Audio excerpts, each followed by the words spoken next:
Ke. Assalamualaikum warahmatullahi wabarakatuh. Baik, perkenalkan kami dari kelompok 6 terkait dengan portofolio PKN. Kami akan mempresentasikan hasil presentasi kami yaitu terkait dengan Bhinneka Tunggal Ika. Dan saya izin memperkenalkan diri dulu. Saya Yudhita Mahalan Putra dari kelompok 6, absen 30. Saya Roko Putra Nugroho dari kelompok 6, absen 26. Nama saya Raid Badriel Rafiq, absen 27. Nama saya Suraji Prasetya dari absen 28. Nama saya Tironu Sakti dari absen 29. Nama saya Febrian Nusa dari absen 31. Dan kali ini kami akan membawakan materi tentang Bhinneka Tunggal Ika, meliputi tentang pengertian Bhinneka Tunggal Ika itu sendiri dan tentang beberapa materi khusus yang kami ambil dari materi PKN dan juga yang terakhir yaitu ada sinopsis atau sedikit pengertian dari pakaian adat, rumah adat daerah, dan lagu daerah. Ya, untuk materi selanjutnya saya akan menjelaskan tentang pengertian Bhinneka Tunggal Ika. Nah, untuk pengertian Bhinneka Tunggal Ika sendiri secara harfiah, kata Bhinneka Tunggal Ika berasal dari bahasa Jawa kuno dan Bhinneka Tunggal Ika memiliki arti berbeda-beda tetapi tetap satu jua. Bhinneka Tunggal Ika menjadi semboyan bangsa Indonesia dan tertulis di lambang Garuda Pancasila. Konsep Bhinneka Tunggal Ika sendiri ini diambil dari kitab Sutasoma karangan Hutan Tuan yang hidup pada masa kerajaan Majapahit di sekitar abad ke-14 Masehi. Secara etimologi, kata-kata Bhinneka Tunggal Ika berasal dari bahasa Jawa kuno yang jika dipisah menjadi bineka, memiliki makna ragam atau beraneka. Tunggal adalah satu dan ika adalah itu. Sehingga arti Bhinneka Tunggal Ika adalah berbeda-beda tetapi tetap satu jua.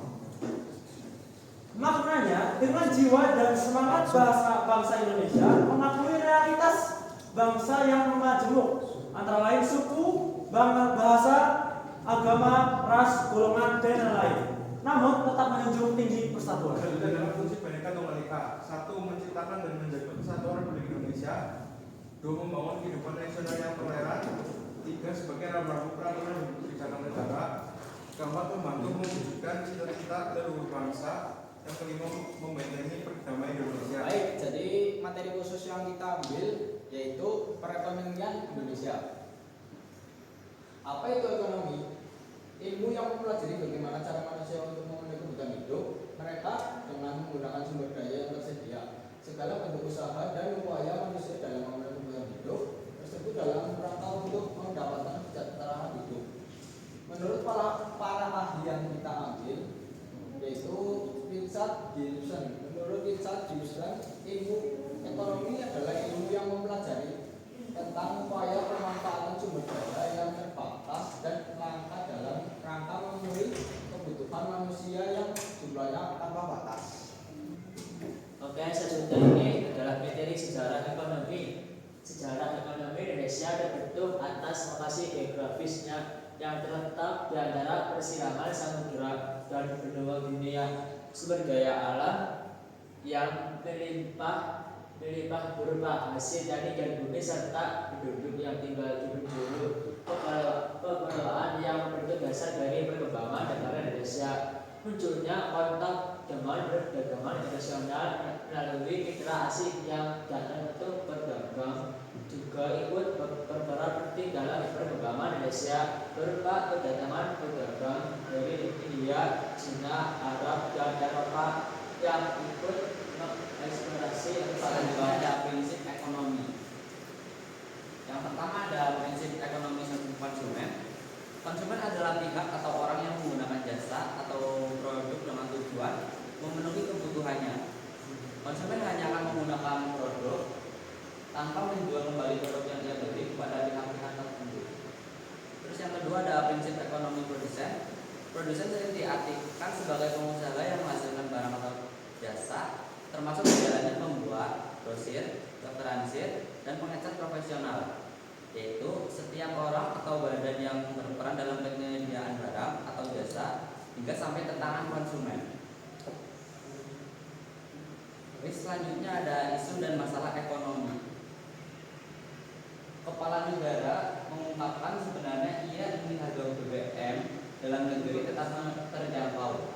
Namun, anggaran subsidi berikut kompensasi BBM tahun 2022 telah meningkat 3 kali lipat dari 152,5 triliun menjadi 502,4 triliun dan akan meningkat terus hingga semakin membebani APBN.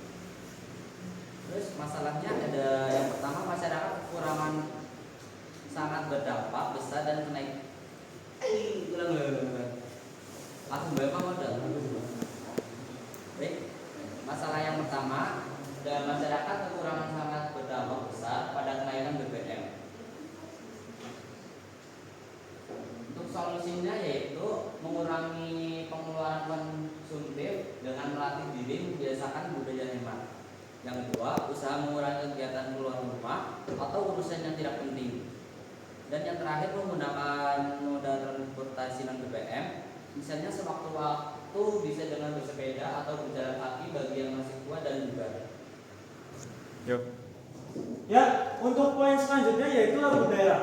Dan lagu daerah yang kami ambil ada 2 jenis, yaitu yang pertama dari Kalimantan, dari Nusa Tenggara Timur, dan yang kedua dari daerah kami sendiri yaitu Jawa Tengah. Dan lagu-lagu tersebut antara lain yaitu adalah Anak Kambing Saya dan Suku-Suku Batok. Arti lagu yang kita ambil yaitu Anak Kambing Saya memiliki arti. Lagu Anak Kambing Saya diartikan sebagai lagu yang girang, namun menurut beberapa orang, lagu ini bermakna orang tua yang mencari anaknya.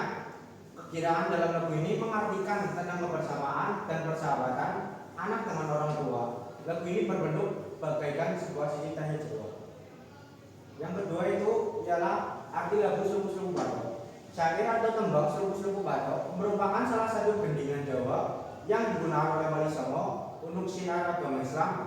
Syair tersebut bukan sekedar syair. Jika disimak liriknya, begitu mempunyai filosofi yang dalam. Untuk materi selanjutnya adalah pakaian adat daerah. Dan pakaian adat daerah yang kami ambil yaitu ada 2 daerah. Yang pertama di daerah kami yaitu Jawa Tengah, dan yang kedua yaitu daerah Betawi. Dan untuk sinopsis dari pakaian adat Jawa Tengah adalah sebagai berikut. Jawi Jangkep adalah nama pakaian adat resmi dari Jawa Tengah yang khusus dikenakan oleh pria. Busana Jawi Jangkep berupa beskap berwarna gelap dengan motif bunga kemasan di bagian tengahnya. Beskap tersebut memiliki kerah agak tinggi dan tidak memiliki lipatan. Terus yang selanjutnya ada pakaian adat Betawi. Percampuran budaya asli dan budaya asing seperti India, Arab, dan Cina telah memberi warna tersendiri pada pakaian adat Betawi. Suku Betawi adalah masyarakat lokal yang merupakan keturunan asli penduduk kota Batavia. Oke, selanjutnya materinya rumah harga daerah. Terus pertama yaitu rumah harga Jawa Tengah. Rumah harga Jawa Tengah pertama yang amat terkenal adalah Joglo. Rumah Joglo sangat kayak akan makna filosofis, mulai dari bentuk rumahnya sampai unsur-unsur yang ada di dalam rumah memiliki makna tersendiri. Rumah Joglo sendiri memiliki atap berbentuk takjub yang hampir menyerupai gunung. Dan yang berikut adalah rumah di Betawi. Di Betawi sendiri cara resmi tercatat sebagai rumah adat dan rumah kebaya. Akan tetapi selain itu masih ada beberapa jenis juga di sana. Di antaranya adalah rumah panggung, rumah joglo, dan rumah gudang.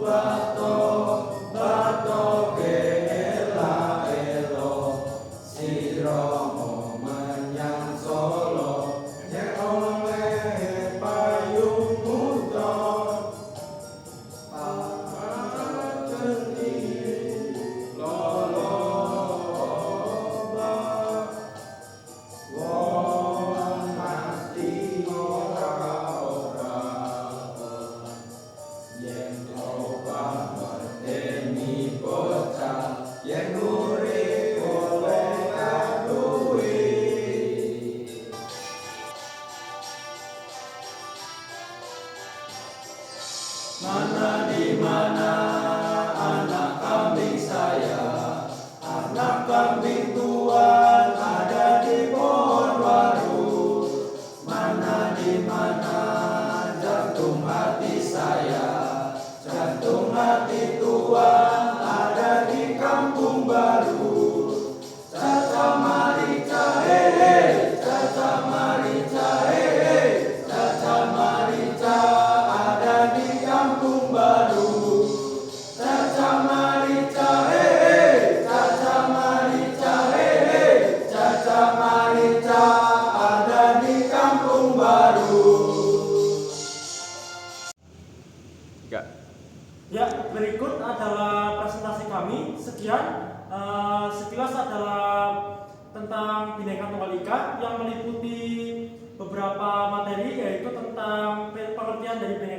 IKA. Yang kedua adalah materi khusus berupa tentang perekonomian Indonesia dan solusinya juga, serta kasus-kasus di perekonomian Indonesia. Juga ada materi selanjutnya yaitu tentang pakaian adat, rumah adat, dan lagu daerah. Ya, terima kasih. Sekian dari kami. Apabila ada kekurangan dalam penyampaiannya, mohon maaf.